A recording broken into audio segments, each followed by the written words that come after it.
So why the law of the definite and multiple proportions? Because remember that we were talking about pure substance, okay, and we were talking about mixtures. Okay, we are done with mixtures, and you already know how to separate mixtures. Now, in pure substance, a ver, can you give me two examples of pure substance? Two examples of pure substance, No? You don't remember? You don't remember. So, pure substance, Danelli, you don't remember? No idea. Elements and compounds. Ok. Pobrecita la universidad, a donde vayan todos ustedes. Ok, because you don't remember one thing from one year to the next one, you're going to spend like 20 years in university. Okay, if I have to write to your father an email letting him know that you are coming to school just to pay attention to your cell phone, I'll do it. I'll do it. I'll do it. Okay? I'll do it. Okay, Santiago is here now. Okay, so pure substance, we have element and compound. We're not going to talk about mixture because we already finished with mixtures. Now, you know that the elements, where are you going to find the elements? Where are you going to find the elements? Periodic table. The periodic table. Okay, we have copper, we have sodium, we have iron. What else? We have beryllium, all of that. What are compounds? What are compounds? Combination of elements. Combination. So you have a combination of sodium, oxygen, and hydrogen, and that has a name. Do you remember that? What is the name of that compound? Can you just repeat it? What is the name of that compound? No. Lower in the can you repeat what was in it? Sodium, oxygen, hydrogen. Say that, Adriel! Adriel, what is the name of that? Sodium hydroxide. Sodium. Remember, this is a polyatomic ion. What is the name of the polyatomic ion?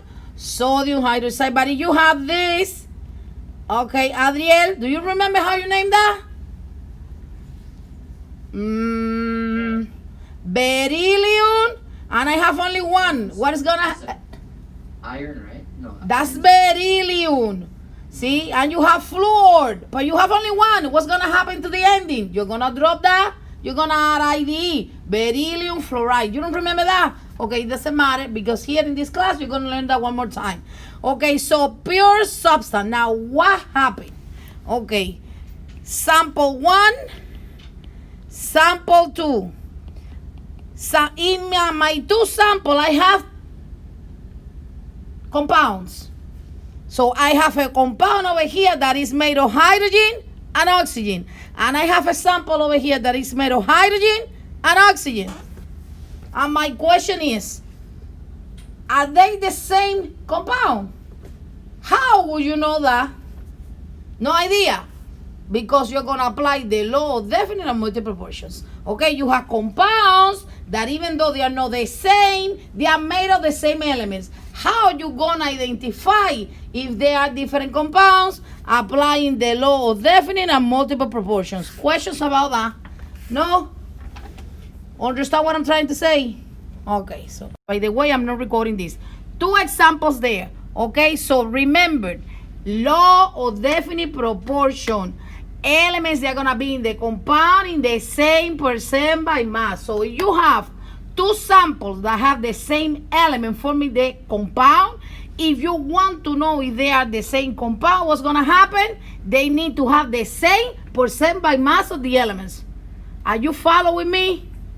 Okay, so if you have an example here, how to find the percent by mass? They want to know the percent of hydrogen. They are giving you the mass of the entire compound. They are giving you the mass of the hydrogen. The only thing that you have to do is divide, multiply by 100. Okay? Just take into account that you have to express the answer using the smallest number of significant figures that you have in there. That's why I was rounding that. Questions? No? About finding the percent by mass. Over here, remember, now they are not giving you the total mass of the compound, but they are telling you that 1 gram of hydrogen is reacting completely with 19 grams of fluorine. Okay, the low conservation of mass cannot be destroyed or created, only transformed. What's gonna happen? What you have at the first, what you have in the reactant is the same amount of mass that you're gonna have in the products. Yes or no? So the total mass of the compound, if you add that, I was explaining that here, is 20, and that's the percent by mass. Questions about looking for the percent by mass of an element in a compound. Questions about that? Morning. Pardon to interrupt. Does that say Juan Suárez está aquí? Juan Suárez en este, no, I don't have him in this, no lo tengo en este periodo. ¿De qué periodo estamos? Es 3. 3, perdón. Okay, so questions about finding percent by mass? No, super simple. Okay, why, Ms. Ramos, are we gonna use percent by mass?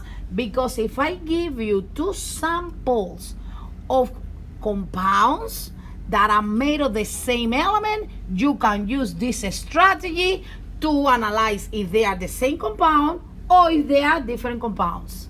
Understand this? Okay.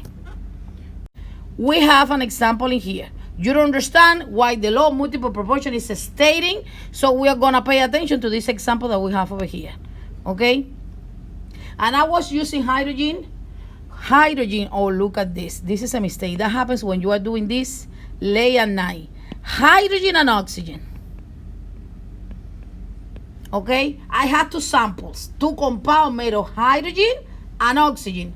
See? Made of the same 2 elements. But in sample number 1, you have 2 grams of hydrogen. Sample number 2, you have 16 grams. Oh, no, sample number 1, you have 2 grams of hydrogen and you have 16 grams of oxygen. Sample number 2, you have 5 grams of hydrogen and then you have 80 grams of oxygen. Question number 1, are sample 1 and 2 the same compound? Step number 1. Yeah. See? How do you know that? How do you know that? Hydrogen and oxygen. Huh? They're both hydrogen and oxygen. And that's the purpose of this class. Just because a compound is made of the same element, that doesn't mean that they are the same compound. And what are you gonna use to differentiate compounds that are made of the same elements? The law of definite and the law of multiple proportion. Are you getting this now? Yes, no, Ms. Ramos, we don't know what you're talking about. Okay, I'm gonna continue with the class. Okay, because half of you are doing your AP homework, the other half is thinking about, I don't know, the lunch that you're gonna have after period number 7. So I'm gonna continue with this. I'm gonna repeat this one more time because I'm recording. Just because a compound or 2 samples are made of the same elements, that doesn't mean, and this is chemistry, what we were doing before, physical science, just because 2 or 3 samples are made of the same element, that doesn't mean that they are representing the same compound. Ms. Ramos, and I'm talking in third person, how are we gonna differentiate the samples? You're gonna apply the law of definite and the law of multiple proportion. The law of definite proportion is using percent by mass. And it's stating that if 2 samples made of the same elements are the same compound, the percent by mass of each element is going to be the same. And that's my first step, okay? I was doing my calculation. And that's why I was teaching you how to calculate the percent by mass. Look at the percent by mass. Percent by mass of hydrogen in sample 1, 11.1. Percent by mass of hydrogen in sample 2, 5.88. Do I have the same compound? Is sample 1 and sample 2 representing the same compound? You don't know the answer. Okay, I love that. The same. I don't know where you're coming. What's that? My audio cut out. Yo no llego a diciembre. Mi ramo no llega a diciembre. Si esto sigue así, yo no llego a diciembre. Okay, so you have over here percent by mass of hydrogen in sample 1. And you have over here percent by mass of hydrogen in sample number 2. the percent by mass of hydrogen in sample 1 and sample 2 are the same. No, What does that mean? but they're not the same. They are not the same compound. Do you get that now? Okay, that's the law of definite proportions. Okay, when you're using percent by mass. See? And I'm putting a question over here. Are they the same? Why? They are not the same. Because if you look at the percent by mass of the elements in the compounds, they are all different. What does that mean? That sample 1 and sample 2, even though they are made of the same elements, they are not the same compounds. Okay? You get that now? Okay, I'm going to continue with that. Because remember that we were talking about the law of multiple proportion. In the law of multiple proportion, according to Karim, it was stating something about the ratios. Okay? Okay, I'm going to apply that. So I have my sample 1 and I have my sample 2. Okay, over here, hydrogen and oxygen are involved in that compound. So I'm going to find the ratio of hydrogen to oxygen. See what I did? It's 2 to 16, but I'm looking for the unit rate. No? See that? For 1 atom of oxygen in sample number 1, I'm going to have that amount of hydrogen. See that? On sample number 2, ratio hydrogen oxygen is 5/80. I'm going to divide by 80 top and bottom because I want to look for the unit rate. What does that mean? For 1 atom of, okay, oxygen, how many atoms I'm going to have of this? 0.065. Is that possible? That's not possible. But do you have the same number? Do you have the same number? See, for in the 2 samples, that's the law of multiple proportions. Yeah, I'm going back because I'm going to read that one more time. State the law of multiple proportion that when different compounds are formed by a combination of the same element, different masses of one element, in the case that we were analyzing, it was hydrogen, combined with the same fixed mass of the other element in a ratio of small whole number. Do you get that now? Do you get that now? For 1 gram over here of oxygen, how many grams of hydrogen? That amount. For 1 gram of oxygen, what amount? Are these two the same? They are not the same. Consequently, they are not the same compound. Are you getting that now? This is the law of multiple proportion. So the definite proportion is using the percent by mass. The law of multiple proportion is using ratios. Understand that? Okay, whatever. We're going to continue. Questions about that? Okay, so one more time. Over here, what are they doing? They're representing copper and chlorine in compound 1.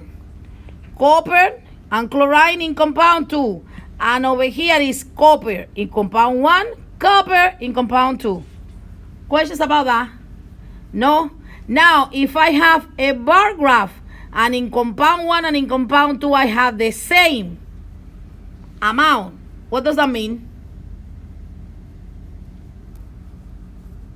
They're not paying attention. Okay. Huh? Okay, do you have information about the other element that is involved?